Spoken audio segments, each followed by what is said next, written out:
Namaste and a very good morning to one and all. I am Jaitra, and on behalf of our entire AYUDH team, I extend a very warm welcome to all our viewers. Today is the third talk of our series on the divinity of motherhood and women empowerment. AYUDH is the youth wing of Mata Amritanandamayi Mutt, which seeks to empower the youth to integrate universal values and spiritual principles into their daily life. Our vision and mission is inspired by the humanitarian leader Sri Mata Amritanandamayi Devi, lovingly known as Amma.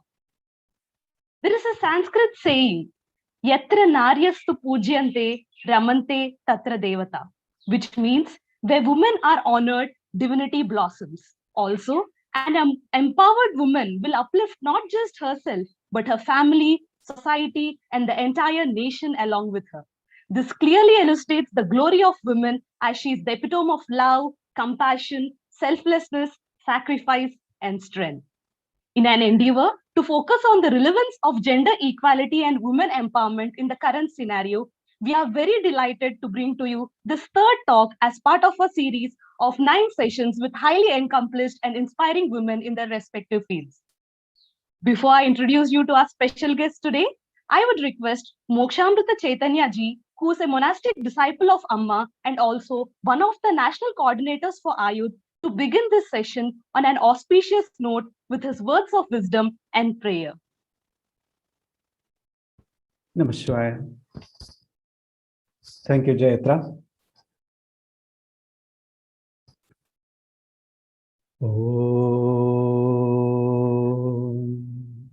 Om Shri Gurubhyo Namaha Harihi Om Dhyayamo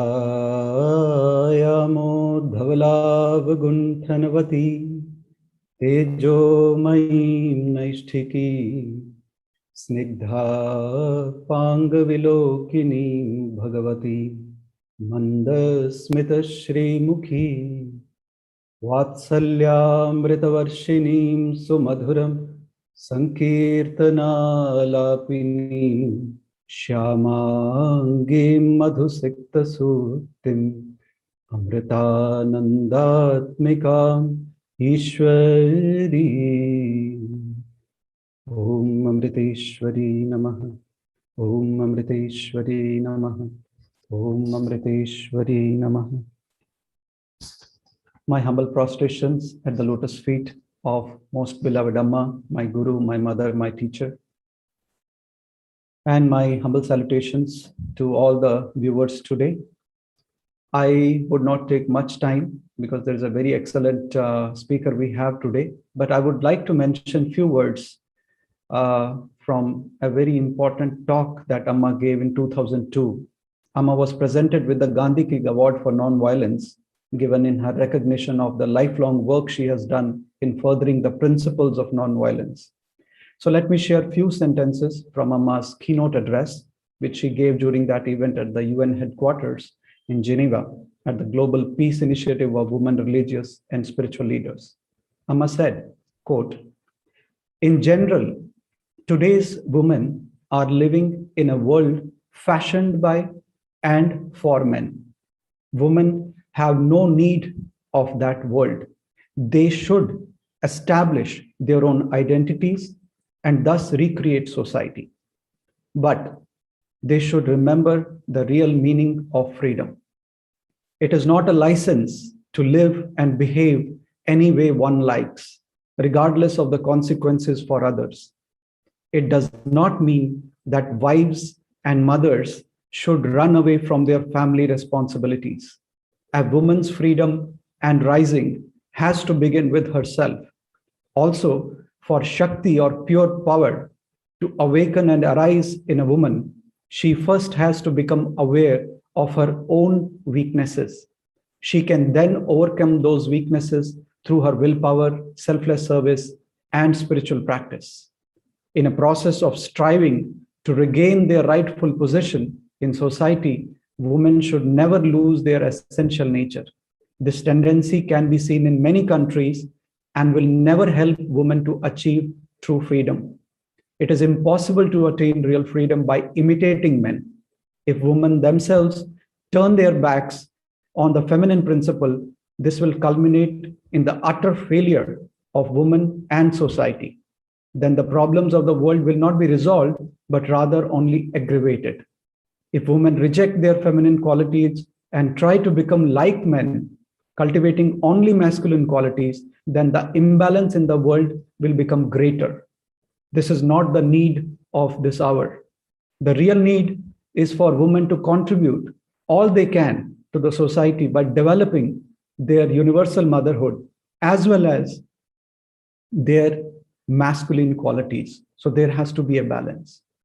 So with that note, let me extend my best wishes to the AYUDH team for doing a great job in organizing these talks, and also my best wishes to today's very special guest speaker, who has been very, very fortunate to be in Amma's physical presence since many, many years. I'm sure you're going to love this session. Thank you very much for inviting me for this introduction. Namaste.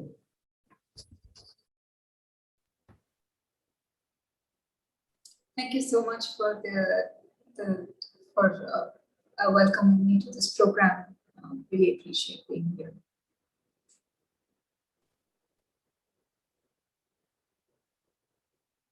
Thank you so much, Swamiji, for those wise thoughts and well wishes. Now, I would like to welcome our today's esteemed special guest, Dr. Bhavani Rao. Namaste, ma'am, and welcome to the live session. Thank you. Dr. Bhavani Rao is the UNESCO Chair in Gender Equality and Women's Empowerment and holds many prominent positions at Amrita Vishwavidyapeetham and Mata Amritanandamayi Math. Dr. Bhavani is the Dean for School of Social Sciences, Director Ammachi Labs, and Center for Women's Empowerment and Gender Equality. She is the Chairperson and Associate Professor for Department of Social Work. She has vast research experience and worked in various skill development programs that mainly emphasize on women, especially in the most vulnerable rural and nations. She has several awards and achievements on her name, like More Women in Industry and Academia Award, Women Empowerment, and she's among the top 50 education innovative leaders and on. Ma'am, we are very honored to have you here.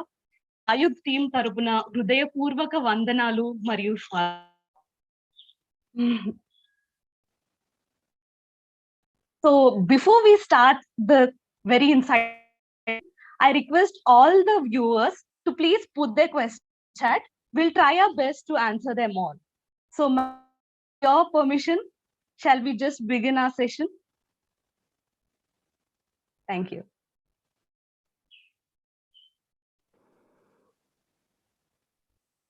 Ma'am, our country is where women like Jhansi Lakshmi Bai and Rudrama Devi are celebrated. But as per the 2021 World Economic Forum Gender Gap Index, India has ranked 140th among the 156 countries, thereby becoming the third worst performer in South Asia. What do you think is the reason for such low ranking of our nation, and how do we reduce our gender gap?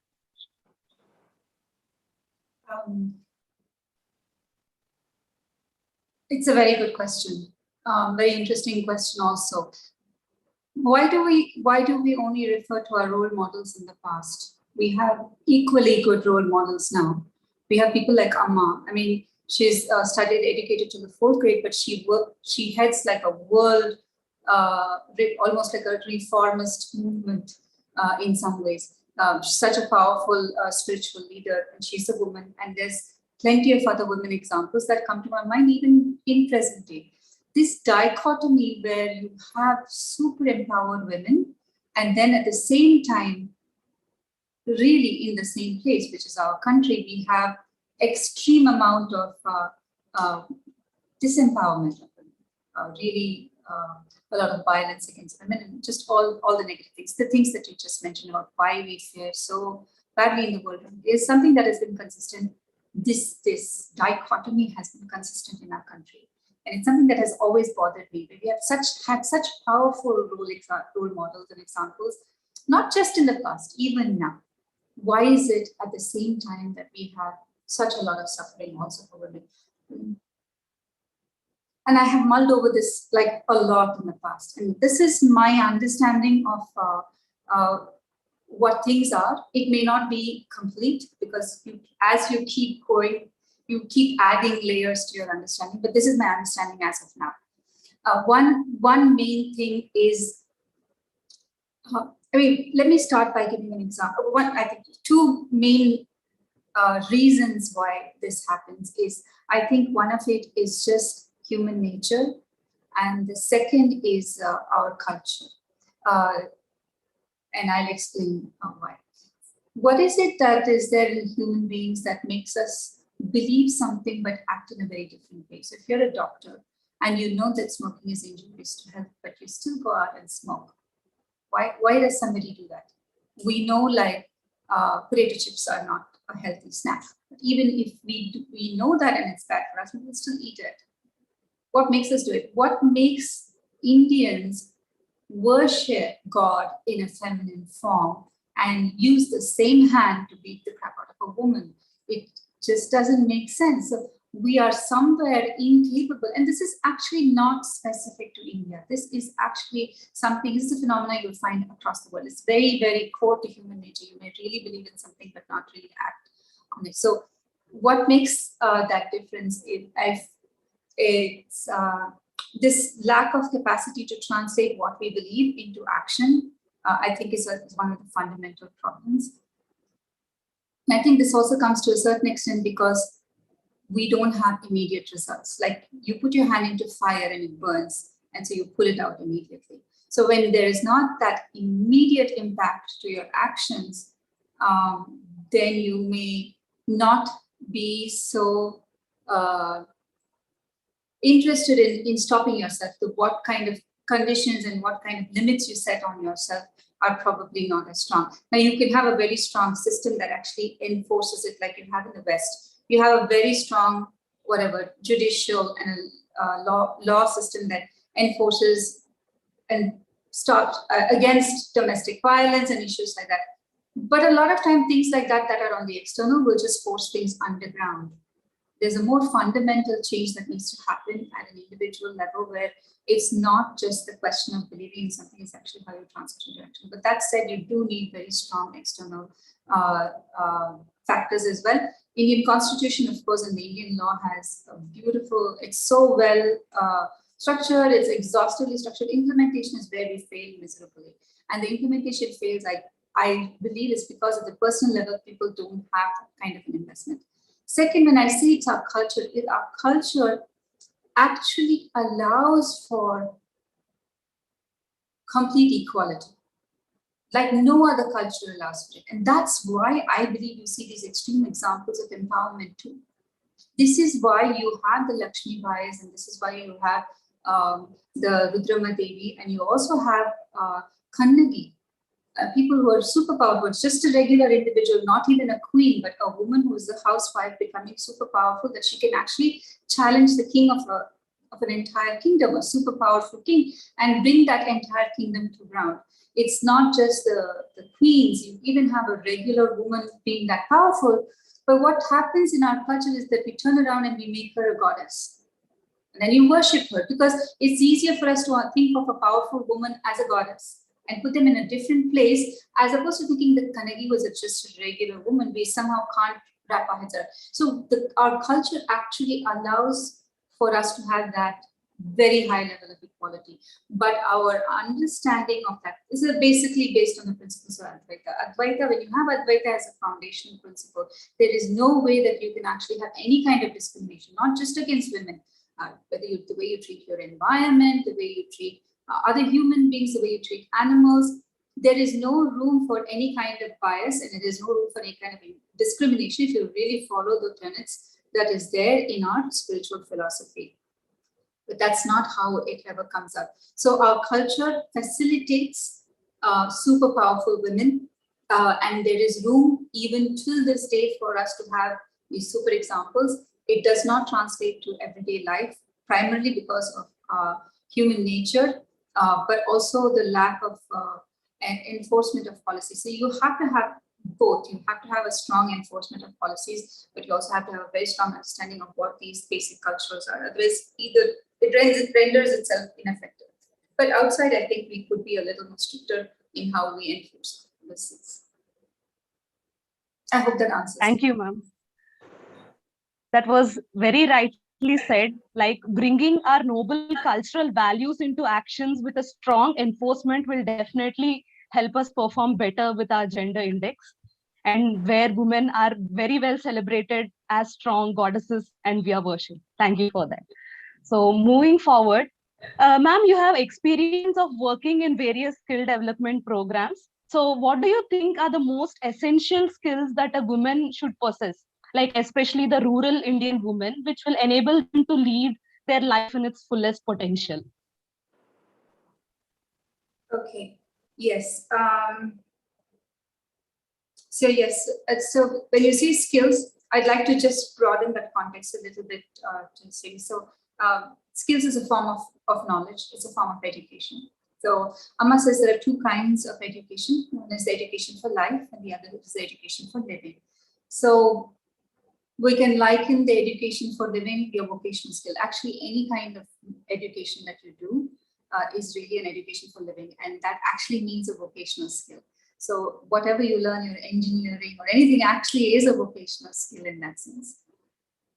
Your education for life is your life skills. What are the skills that you need to pick up to actually live your life well, right? So it could be on a very practical level. That could be your decision-making skills, your critical thinking skills, your communication, effective communication, empathetic communication, non-violent communication. There's so many skills and sub-skills that you could pick up.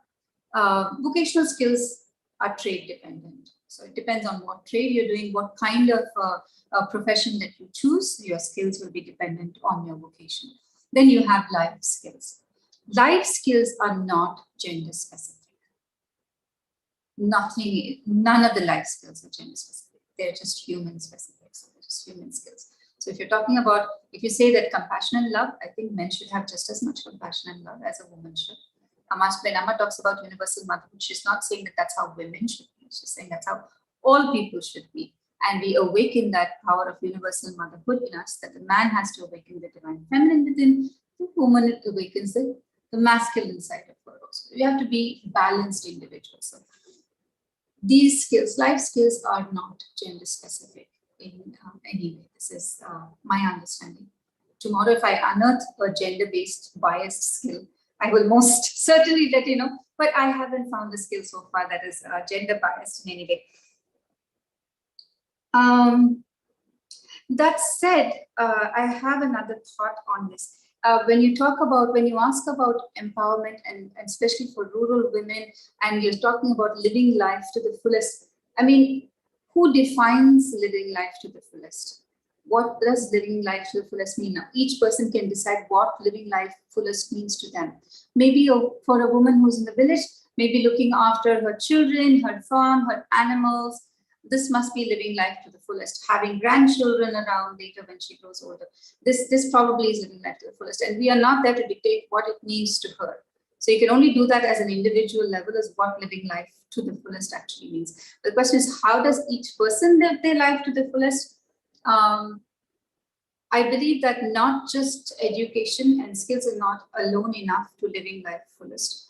Education and skills, which is the knowledge part of it, has to be combined with the intention, the power of intention,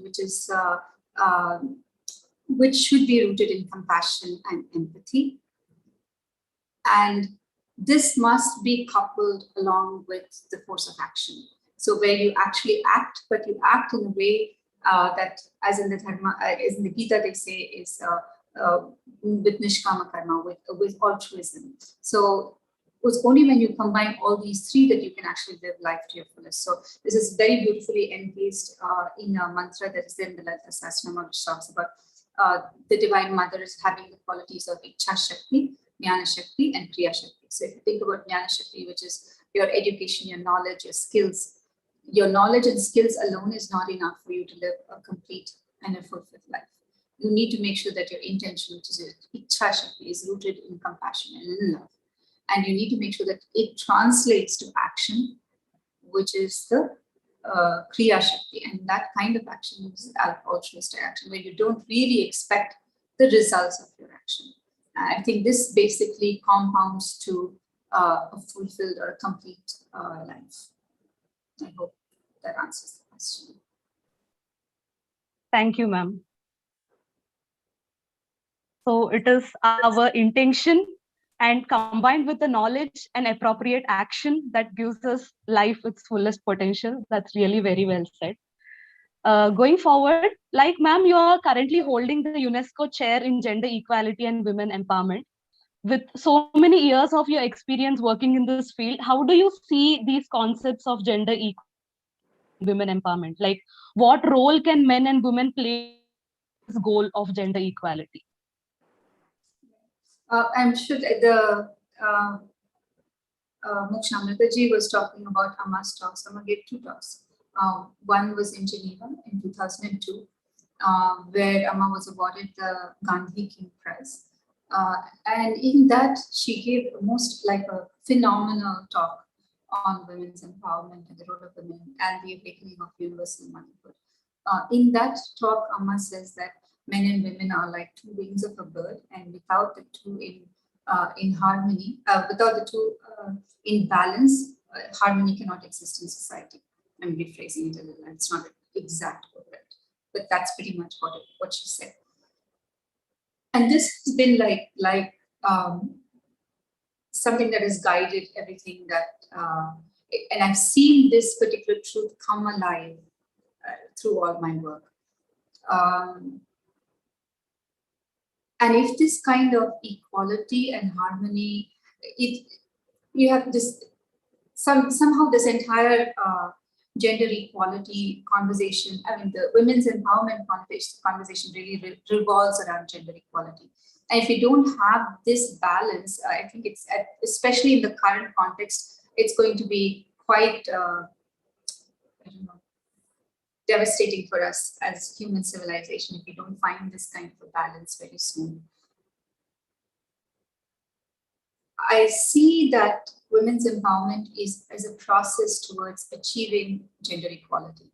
It's not something that is isolated from it, and therefore men have just as much to contribute towards women's empowerment as women themselves in the awakening of the women to their own innate power.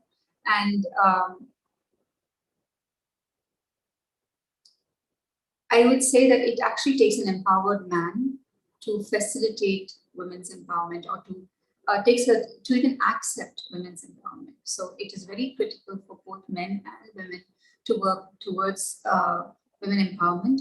Women empowerment itself is a process that should lead towards gender equality, and not for the sake of women's empowerment alone.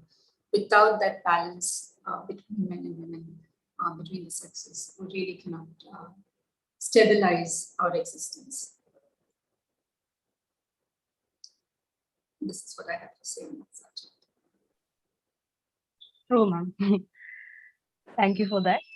And ma'am, like you have a very interesting educational background with a mixture of robotics and then PhD in the social work and disaster management.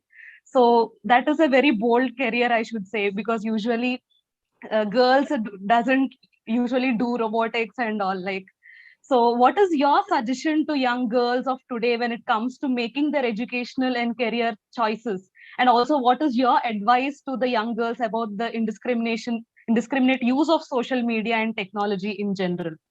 Like, how can they make their career choices, and how do you think the social media now is affecting the young girls? It's a two different parts of a question. Yeah. Yeah, so let me take the first one is about career choices. And I think career choices is something that is a very individual thing.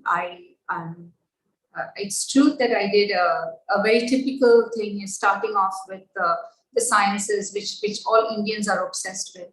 I did love physics. I just was my subject was that I loved so much. I have a very strong feeling that it was very influenced because I had some really marvelous teachers in physics growing up. My school teacher and my college physics teacher, like they were women that I really adored. And I suspect that had something to do with me choosing physics as my line of study. That said, I think I really found my passion in the work that Amma had put me on, which is really in terms of the working on society and working on women's empowerment and things like that. So I just brought the skills that I had learned to this. So again, going back to what I'd said before, so you have, when you're making a career choices, you should make your career choice based, of course, on what you really like to do and where you see yourself working in the future. And if your career choice is that you want to be a good mother and you want to have a good family, then please do so. There is nothing wrong with that career choice. A career choice doesn't only mean to actually have to go to work, to do a particular job in a particular company. It's really what you see as your life's profession. And I think that this is something that is very important.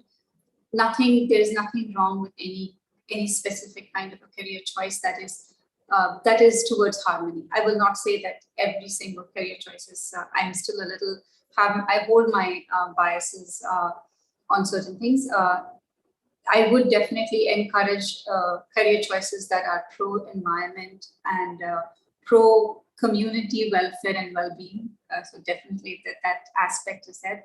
But in your career choice, whatever it may be, make sure you pick up all the critical skills that you need, which is the life skills. Vocational skills for sure, yes, but the life skills. And what happens is that these skills that you pick up really can translate itself into any context once you've learned them. So like I said, even though I studied physics as this thing, it's my critical thinking that helped me through robotics. And I never studied robotics, but it helped me understand how to get things done in the robotic space. It's the same thing that helped me through into the social sciences, even a transition to the social sciences. Although if you ask me right now, I think social sciences is so much harder than physics. Physics is damn easy because you have something, you put it works a certain way, and it gets really only complicated when you're thinking about quantum physics and you realize that the electron is both a wave and a particle, and then that's as complicated as it gets. But in social sciences, everything can be anything. So it can be a wave in one time, it'll be a particle, and then it becomes something else in another context. It's so fuzzy that to me, the social sciences is far more difficult to understand than actually physics is. So, but yet you can translate the skills from one thing to the other. My advice to the youth is, do not choose a career education, like your education based on your marriage resume or any kind of resume. That you will pick up only the wrong skills if you do that. Do what you really, really feel that you love. By the time you are in your, at least when you finish, as you're getting into undergraduate, you kind of have a sense. And even if you do your undergraduation in any one particular subject, as long as you're picking up the skills, as you move on to your postgraduate studies, you will have an idea of what you want to do in life, and then base it on that, on your interests and your passion areas at that point of time. And remember, no matter what you actually study, that if you pick up the skills, you'll be able to translate it. So that in some ways is a non-issue. Thank you, ma'am. That was really true. Like picking up the right skills, which is the life skills, and knowing what our passion is and following that will be the best career choice. That's true. And what about the other part of the question? Like, how do you think the social media, the indiscriminate use of the social media is affecting the young girls in this current generation? That is a loaded question. You can have an hour session just on that question, on the use of social media. Social media is a very powerful tool. It's like putting a gun into a child's hand. And of course, I mean, it's you can blow your brains out, or you can do something that is very effective also with it. So technology is only an amplifier, and I work with technology, so I will never condemn technology. So the question is, how do you use it? Again, your life skills will have a very important role to play on how you use your technology, whether it's social media or anything like that. If you are indiscriminate, if you don't care about what the truth is, you will forward anything that comes into your phone. You will believe anything that comes onto your phone. So it is your critical thinking skills that makes you use your social media in the way that you use it. So I don't think that's got anything to do with technology. It's a question of who we are and how we are actually treating it. So get the life skills together, and then you don't have to worry about social media. This is my opinion. True, ma'am. Ma'am, since you have been associated with Amma, so how Amma and Amma's teachings empowered you as a woman? How, in what cases it was really inspiring to you? And how you have been empowered with her teaching? If I have been empowered, then it's definitely because of Amma. Amma personally, Amma, who she is an inspiration. So, at a very fundamental level, just because she exists, I'm already empowered because of that. So that is one level. Who she is as a person, what she does, how she reacts to situations, everything. That is like oh my God, I have never seen a person who can give so much of herself just to make somebody happy. And that was the one thing that basically drew me to her. So it's like nothing, just her capacity to give, her capacity for impeccability, her capacity for like ultimate integrity, expansiveness. So she being who she is in just existing, it meant so much to me, and it gave me direction in my life. Then you have Amma's teachings. Amma's teachings to me, like they are like my North Star, my pole star. So it's like you use that as to set your direction, and you base where you're going based on those teachings. So I know that I won't go wrong if I can at any point of time course correct to where her teachings are. So you keep your teachings as a goal, and you constantly course correct towards it. And that's how important her teachings are to me. So in all things that I do, those are the guiding forces. But there's also Amma's training. Teaching is one thing, but there's training. So I've been very fortunate to actually work under Amma's guidance. To me, that's like, oh my God, I lucked out big time on that.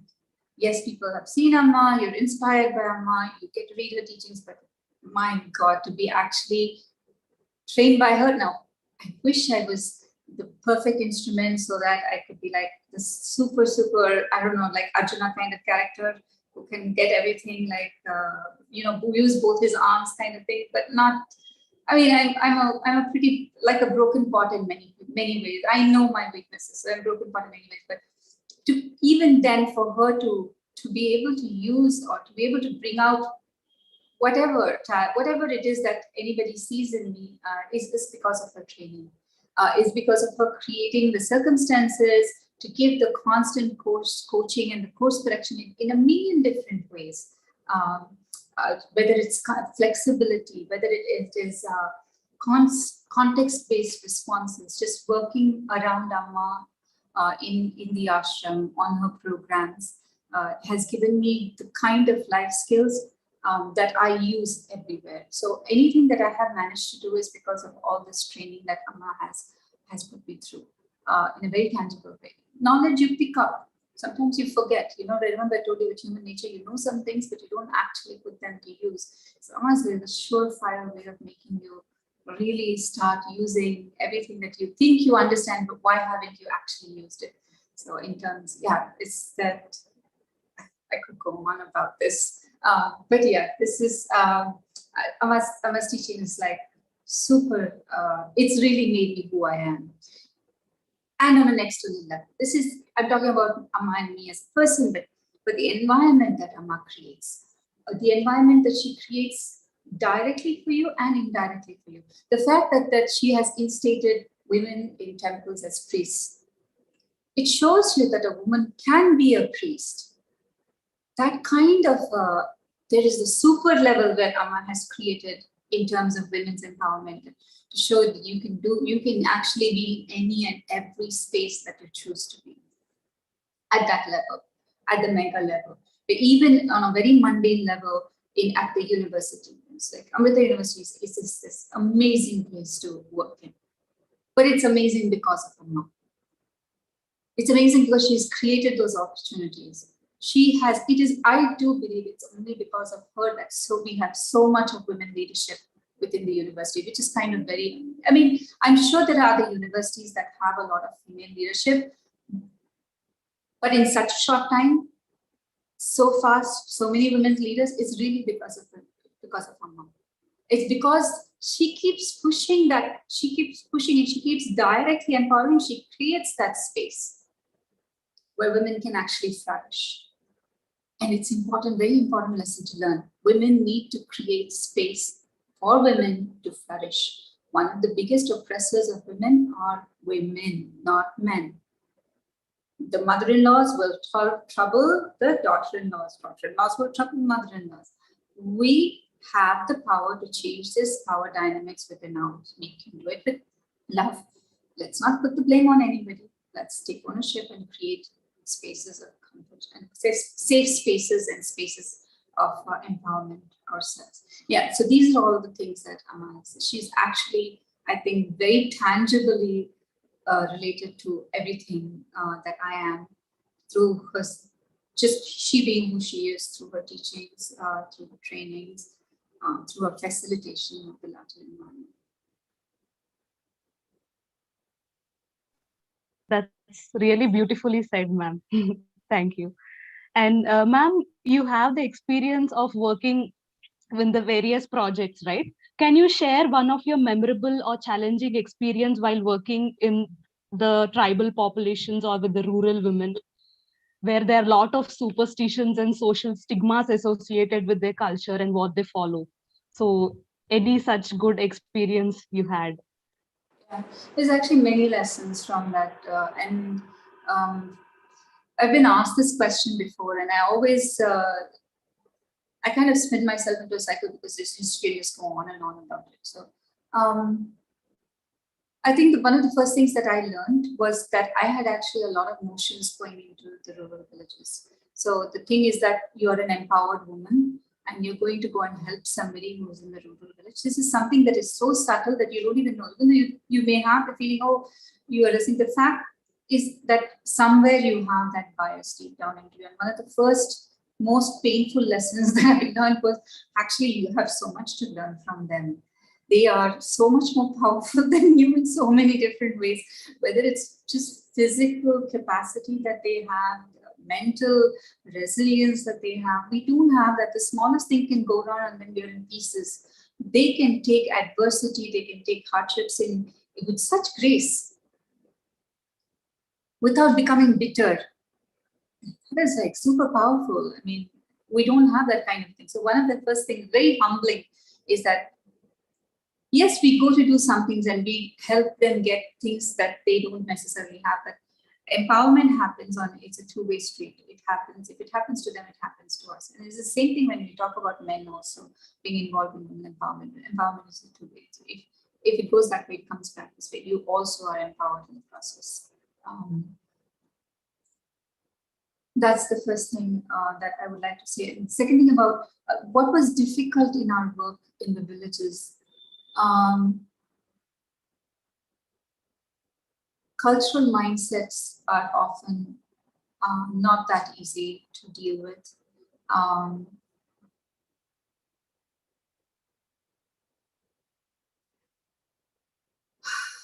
I do not like to say this, but I will say, I think one of the most difficult and most challenging problems that we have in the field is the problem of alcoholism among rural population. I think it's just as much there in the urban population. I don't like to necessarily make this urban-rural divide because also my experience in working with urban populations is somewhat limited. So while I do not want to say that this is something that is specific to rural population, because I don't know urban population that much, one of the challenges to our work that I have seen is the presence of alcoholism especially among men. Poverty is the ultimate evil, in my opinion. Any kind of it leads to anything that is negative. But coupling along with this poverty is alcoholism, and it impairs any aspiration. So people who are alcoholics tend to not have any aspirations. Now we can argue that those who do not have aspiration take to alcoholism, but I can also argue against that. I think one of the hardest problems that we've had to face that makes our work difficult is alcoholism, predominantly among men, but not only. In terms of the women, what is the hardest thing is that the women work so hard.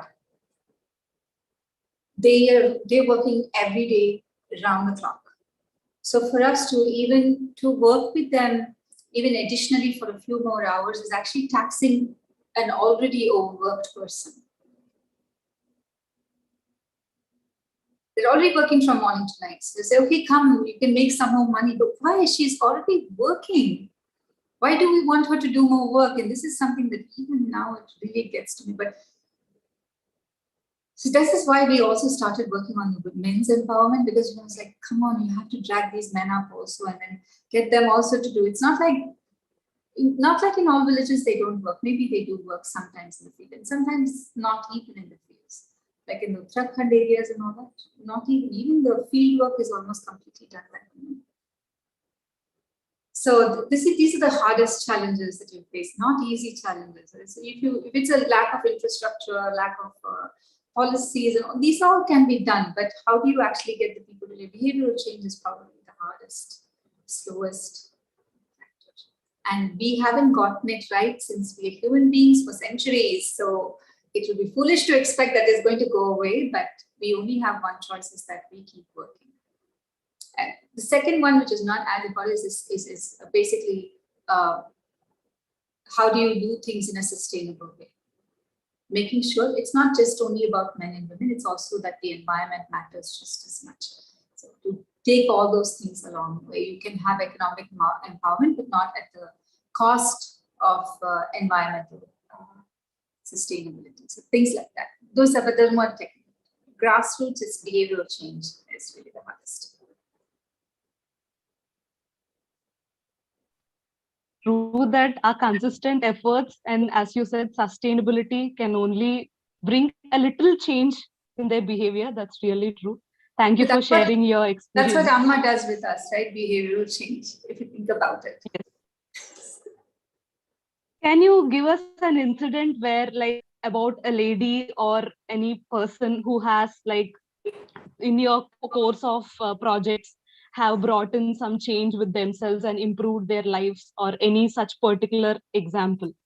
So many stories.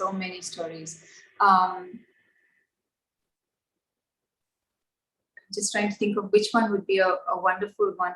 I remember there's this collective stories are even better than even individual stories, because individually we know that we have if a woman is it is possible for a woman to come out and the things. Collective stories are my favorite.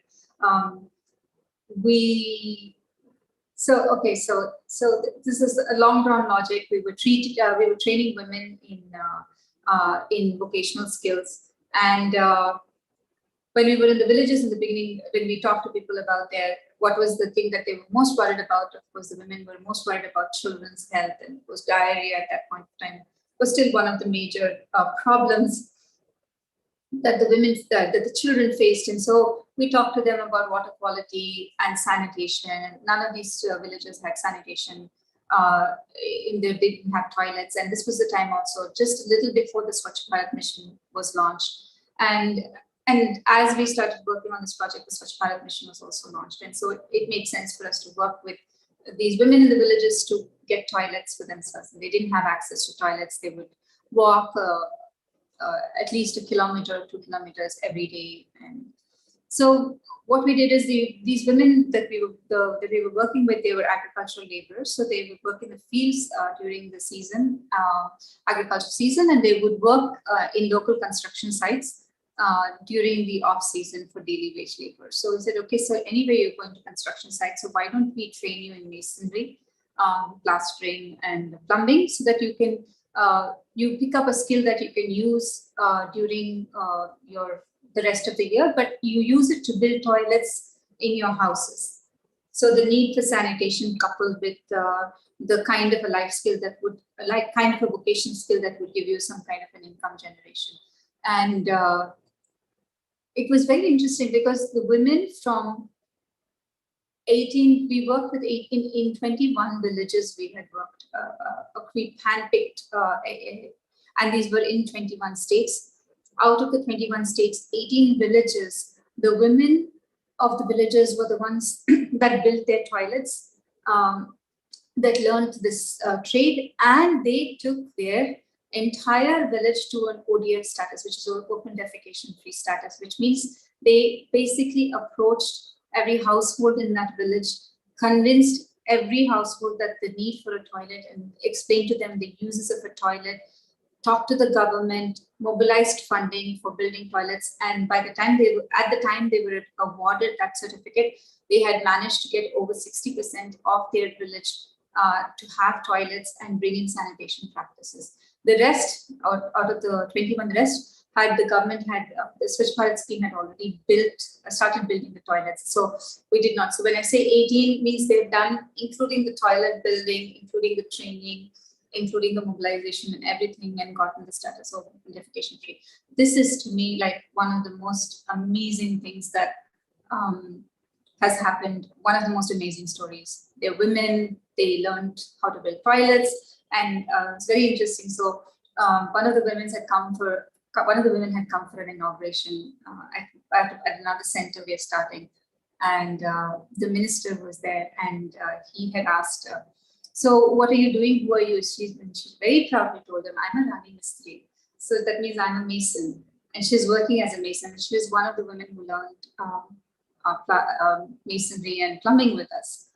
The fact that those kind of, that collective transformation, also the individual transformation, this is something that I think is one of my favorite stories. That's really a very inspiring story, ma'am. Like where women have taken charge of their own lives and taken the initiative themselves and have done best to their villages. That's really inspiring. And I believe that you would have many, many such experiences, I know. That was really nice. They're becoming pradhans, they've become paralegal volunteers. I mean, it's just so many different things, especially when they become leaders of big communities. And there's one lady who she's become the mukhya of the Bihar village. She has been so active through the entire COVID times, whether it was bringing government schemes, whether it was making masks, celebrating international days, conducting awareness sessions. Amazing the amount of work, and this is what makes our work sustainable. You know, just having these people pick up and continue everything that we have started, even when we don't have the chance to go there. True. Ma'am, on a lighter note, can you share any funny incidents while you were working there? On the field? Yes. Some of our funny incidents have been, I mean, personally, I can't think of it. I know that I remember laughing really hard at this one funny incident that one of my colleagues told me, that when she went to the field. So there was this man who was giving a lot of trouble, and he was drunk, and he would harass us all the time. Not allow his wife to come and join the program and stuff like that. And then it was concerning us a little bit. And so then we were like, what are we going to do? And of course, we just were like, Amma, please help us through this. Please somehow help us figure out how to deal with this person. And the next day, of course, the guy was like super drunk. But for some reason, his drunkenness became, instead of nasty, it became really nice. So he would come drunk every day, but be like, fall at our feet and then get us vegetables from the garden and stuff like that. And started being really super nice. But he was drunk, so it was actually really funny. And it was like just the things, his antics would just crack us up. But eventually, that this guy actually stopped drinking and has become one of our strongest supporters in the field.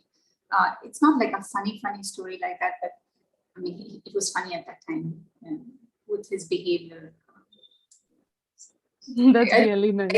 I can't think of a funnier story than that.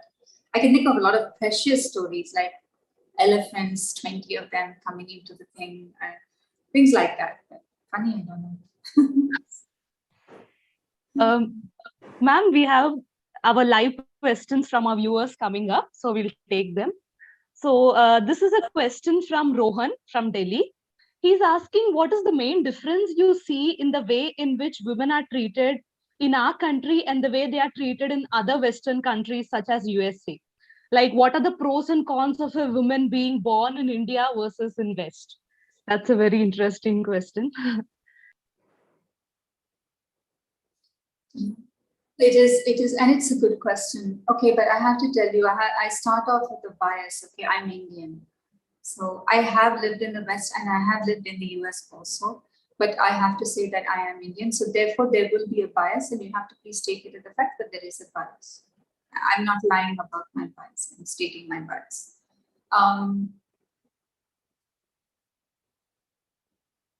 The nice thing about women in the West is that there's really nobody who will directly tell a person that they can or cannot do something.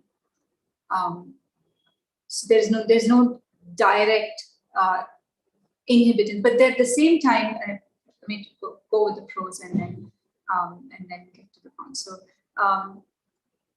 So in that sense, the kind of access and the kind of opportunities that you have as a woman in the West is a lot more. Personal freedom is a lot greater.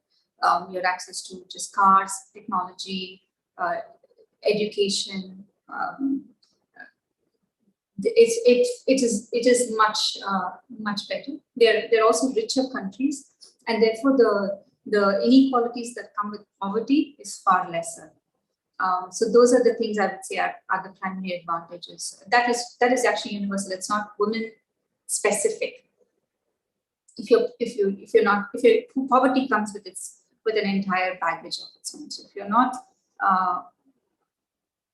not poor, then that itself helps in big ways. But that doesn't mean there are no poor women in the West. There are poor women who are very disenfranchised. But that said, the fact that it's very rare, it's not as in your face that somebody will tell you you're a woman, you can't do this. It's far more subtle. And that comes to the big difference. In India, it's not like that. In India, they may, to a great extent, tell you, oh, you can't do this, or you can't do. Your parents will say, no, don't choose this thing. Choose something that way you can get married, or just that kind of a thing where you have a little bit more of a social pressure. You're not basically so much of an individual. You're a cog in a much larger wheel, and which is fine. You can be a cog in a much larger wheel, but then you need to be a cog. If you decide that you want to not be a cog and you don't really fit, then you basically break down the entire machinery, which is a problem. So that is important. So in that sense, but at the same time, if you do choose to be something or somebody, I think there's not really that kind of a glass ceiling in India. You can break it. That's why you have Indira Gandhis, you have CEOs of companies, you have people, Amma, and you have so many people who have reached the top of their field, way higher than you will find anywhere else. So while you have a lot of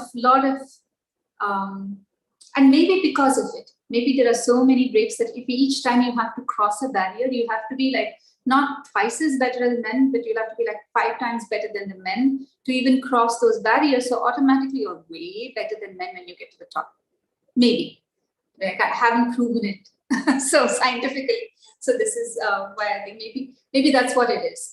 Maybe those barriers that are there in society that doesn't allow you to move without that much of indifference. So if you have to get to the top, you have to be really, really good. And maybe that's the reason why they break this glass ceilings in India. But I think also our culture allows for it. The second thing, what I find as real weaknesses for being a woman in the West, maybe I've talked to my colleagues. It's not I think the isolation that women face in the West is probably the biggest drawback over there. We have a network of sisterhoods over here in India. We have our sisters, our cousin sisters, our mothers, our aunties, they're all there in your life. Even if you get married and you go away, you have your college friends, your school friends. That kind of a network is very, very strong. And because the society and your role in society it's much more cohesive, you are in these networks a lot. And a network is actually very, very good for women. You always need to have women friends around you. Never, even if you fall in love with a boy, don't isolate yourself with a boy. Keep a group of women friends always with you. That is your constant support that is it's your security blanket. Always keep a women's network with you at all points of time. Never allow yourself to be isolated from a women's network. And that is much easier in India to have those women's network. You're also, even if you are married and in a family, the family ties are a little stronger. So it gives you social stability. Now, individual importance is fine if things are going well. If things are not going well, then it's really hard not to have some kind of a safety network. It's like flying a trapeze without a safety net if you're that independent. Also, at some point of time, total independence, we are social animals. It's like Amma says, like we are not individual islands, that we are links on a chain. And you can't live your life in complete isolation. It's meaningless to have that kind of a life. And so in this isolation really makes the life of women difficult being in the West. And if you're an Indian and you go to the West and you don't have a good structured Indian community to go back on, or even friends, you get very isolated. So in that sense, an Indian woman living in the West is sometimes even more isolated than a Western woman living in the West. So yeah, personally, I prefer India and living in India, and I think that the women in India are far more empowered than the women in the West in many ways. But that is a certain class. There are circumstances if you're married and if you go into a family that's like insisting dowry or has domestic violence, if you come from a poorer background, poorer economic background, there are instances where it can be the capacity for a woman to have a much better balanced life is greater in India. Is important. This is my personal, again, it has a bias in it, and I'm really sorry about that. Yeah. But in terms of education access and things like that, it's better in the West. Again, even in the West, you won't believe it, there are more women in computer science and in the sciences in India than you have in the West. So there must be something that we are doing right that actually offers women these opportunities. Although it could be bad, I know girls who have told me that the reason that they've opted for a computer science degree is because it looks better, it's better for them to get married, to have that degree. And that to me is, don't ever do that. If you want to get married, just get married. Don't do a computer science degree because you want to get married. Don't do that. So I'm saying you never know. I don't know. There's a very complex system. You don't know what the factors actually are. But the fact is that there are more women in science in India than there are in the US, for that matter. Thank you for putting those words very clearly. I hope the young girls out there now clearly understand how to take the decisions regarding the career choices, not for their marriage resume, but for their own passions. Yeah, ma'am, we have one more very question from Vijaya from Chennai. She's saying, I have a 2-year-old son and a 5-year-old daughter. Can you give me some suggestions on how to raise them in a way so that they respect both men and women? Thank you, Vijaya. I would say invest in both your boy and girl in the same way. If you think that you're going to spend this much for the future of your son, put the same investment into your girl child. Distribute roles and responsibilities in the exact same way. Try and see them both as children with the same needs and not with different. I mean, there will be some differential needs for sure, which are biologically based. But in terms of education, in terms of roles and responsibilities, you make sure that is equal. So don't ask. Don't think it's complimentary to ask the boy to do the gardening and the girl to do the dishwashing. You can have them do both. So make sure that those kind of things, those kind of gender biases are very strong within us, and they get reinforced at a very young age. And thank you really, because mothers are the ones that can actually make a difference to the gender balance in the country. Is first, you make sure that your children, you don't show that gender bias to children. If you have one tablet and you have both the children who need to attend online classes, do not prioritize your son over your daughter. Mind you, it's very likely that your daughter will look after you at the end of the day and not your son, because that's the trend you're seeing. So make sure you invest in your daughter just as much as you would invest in your son. Very rightly said, ma'am. Hope, Vijaya, that clearly answers your question. And now we have Vijaya, one more thing. Vijaya, invest in her education and not in her dowry, please. Thank you. That's so clear. Very clear message. Yeah. Ma'am, we have a question from Shivajyoti, Bangalore. She's asking, I'm doing my engineering now and would like to pursue higher studies and good career. But my parents are saying that it is not required, as I will anyway get married and have to be a good housewife. How do I convince them that higher studies are important for me without hurting their sentiments? It's very relevant of what we are discussing right now. So I think Shivajyoti has asked a very pertinent question. So I don't know if Shivajyoti is online, but I would really like to ask Shivajyoti is how is her relationship with her parents? Is it that, I mean, it depends on you as a personality on how you would attack a problem, right? So if you are the kind who anyway will insist on what you want to do and then do it, then that's just also how it's natural to you. But if you are the kind who doesn't want to hurt your parents and wants to do it,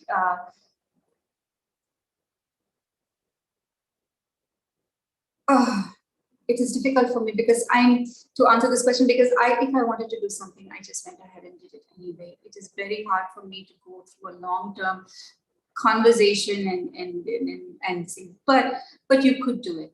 There are two ways. One is the devious way and the one is the scientific way. The devious way is basically you don't tell them and you go ahead and just do whatever you want to do. You don't have to tell them that you're going for your higher studies for a particular thing. You find a way around and you do it. I would not recommend it, but it is a way.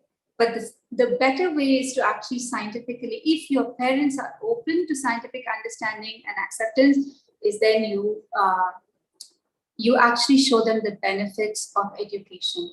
The reason is you can start even historically. Historically, women weren't educated, and they weren't educated, and there was so much of child mortality, and there were so many other things that did not improve the overall well-being, even for a woman who was actually married and in a house. It's only when women started being educated that the entire economic stability of the family increased and things like that. So it is not true that education has anything to do, is detrimental to family well-being and family stability. And I think that is something that you can very easily establish to your parents. There's a third option. I mean, if it is something that I need to give generic answers. So if it is a very specific thing and I don't really know how your parents are, and if you find that it is something that you have to get married and you're not really opposed to marriage yourself, you may be okay getting married. The negotiation also could be with your future husband to make sure that you have education as a part of your continued life journey. I know plenty of women who have had very supportive husbands who've gotten married and continued their education and made it through. There are no guarantees in life. So, I mean, the only thing the closest guarantee that you have is your education.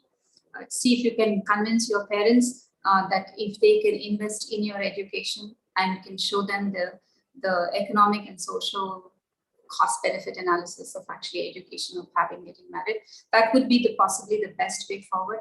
That said, I do not know your parents, also do not know you as a person. So how strong, how stubborn, how insistent, how easygoing you are, it lot depends, or the approach depends on your personality.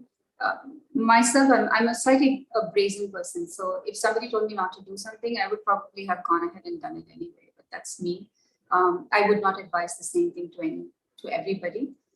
You have to consider your situation. You have to consider your circumstances. You have to consider what is right by you is not only by you, but it's also your surroundings. So I may have taken my path, but that was also right in me and my circumstances. My family was a very isolated family anyway.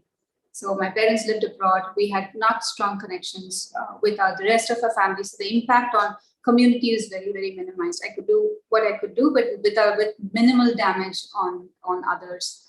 and stuff. So again, if you really feel strongly about studying, no matter what you should study, talking about convincing your parents, maybe try Sama Beritana Tandam, whatever. So you try to explain, then you reason and this thing. You try to incite them with, like, you know, bribe them, not bribe them, but give them like incentives to why they should this thing. And then if they really, really, and you feel super strongly about it, then you can do something strong, but try every other way before that.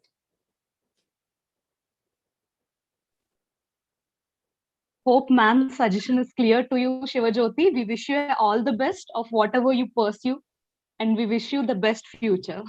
Thank you, ma'am. And yeah, we have one more question. This is from Neha from Madhya Pradesh. She's asking, in some jobs, men are paid more than women, and even though they may be holding the same designation and doing the same amount of work, men even have higher chances of promotion than women. Even in the fields of sports, there is a discrimination. So what do you think are the reasons for such discrimination, and how can this be changed? Absolutely. This is like one of the raging debates of today's time. This unequal pay, the discrimination on the work front. Well, why are we even going that far? I mean, how much work women do at home? It's not even counted for. Does anybody pay a mother? No, nobody pays a mother because it's not expected to. It's altruistic and all that. True, you can never actually put a value to the work that a mother does at home. So I think it even starts from that, is that the recognition that a woman can actually contribute meaningfully to society in anything that is outside of the traditional way. Of course, the most traditional way being a mother, but then that is for granted, and there's no need to even acknowledge. It is acknowledged in a very emotional way, but not necessarily in a tangible way.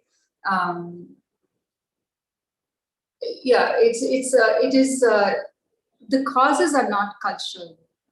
This problem exists across the world. Patriarchy being, I think, I think it's one of the major causes for this kind of a discrepancy. The understanding that job roles are the work, anything outside of home is typically that it is male centric, and therefore men are more capable of doing these jobs than women. We have entered those fields very, very recently. And I think these are all, I mean, there's just so many reasons why that is. And instead of blaming why that is, we should actively make sure that it isn't like that. And it should be based to a great extent. I mean, equitable things are good. Equitable measures are good till you reach a certain extent. After that, it should be based on more equal measures.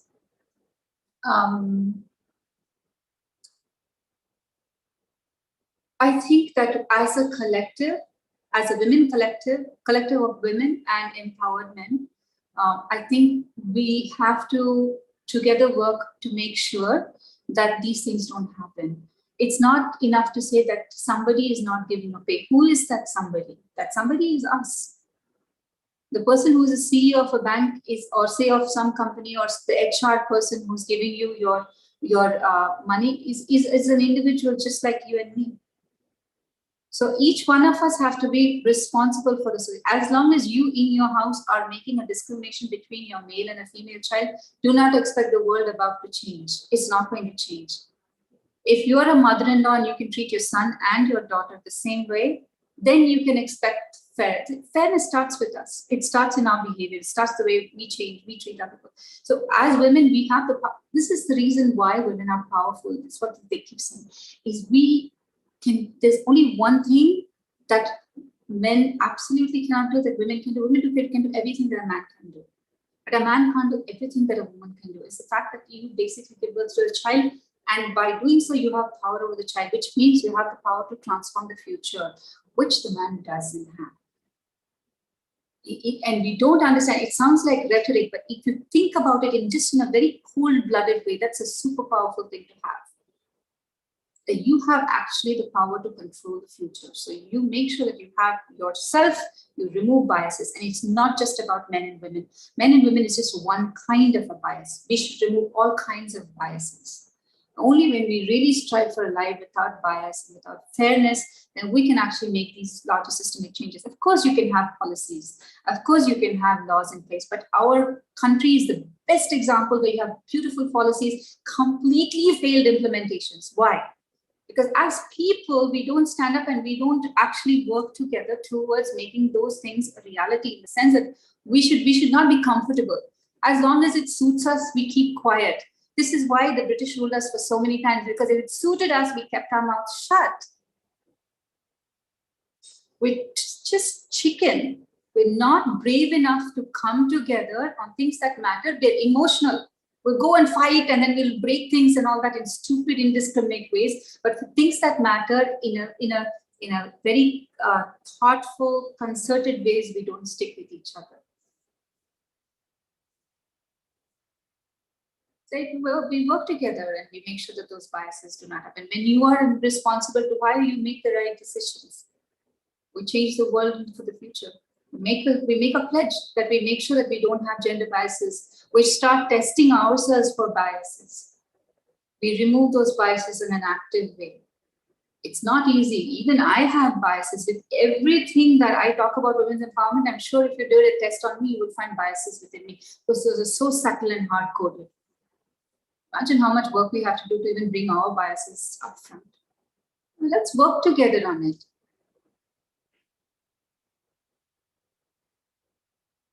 And let's not be afraid.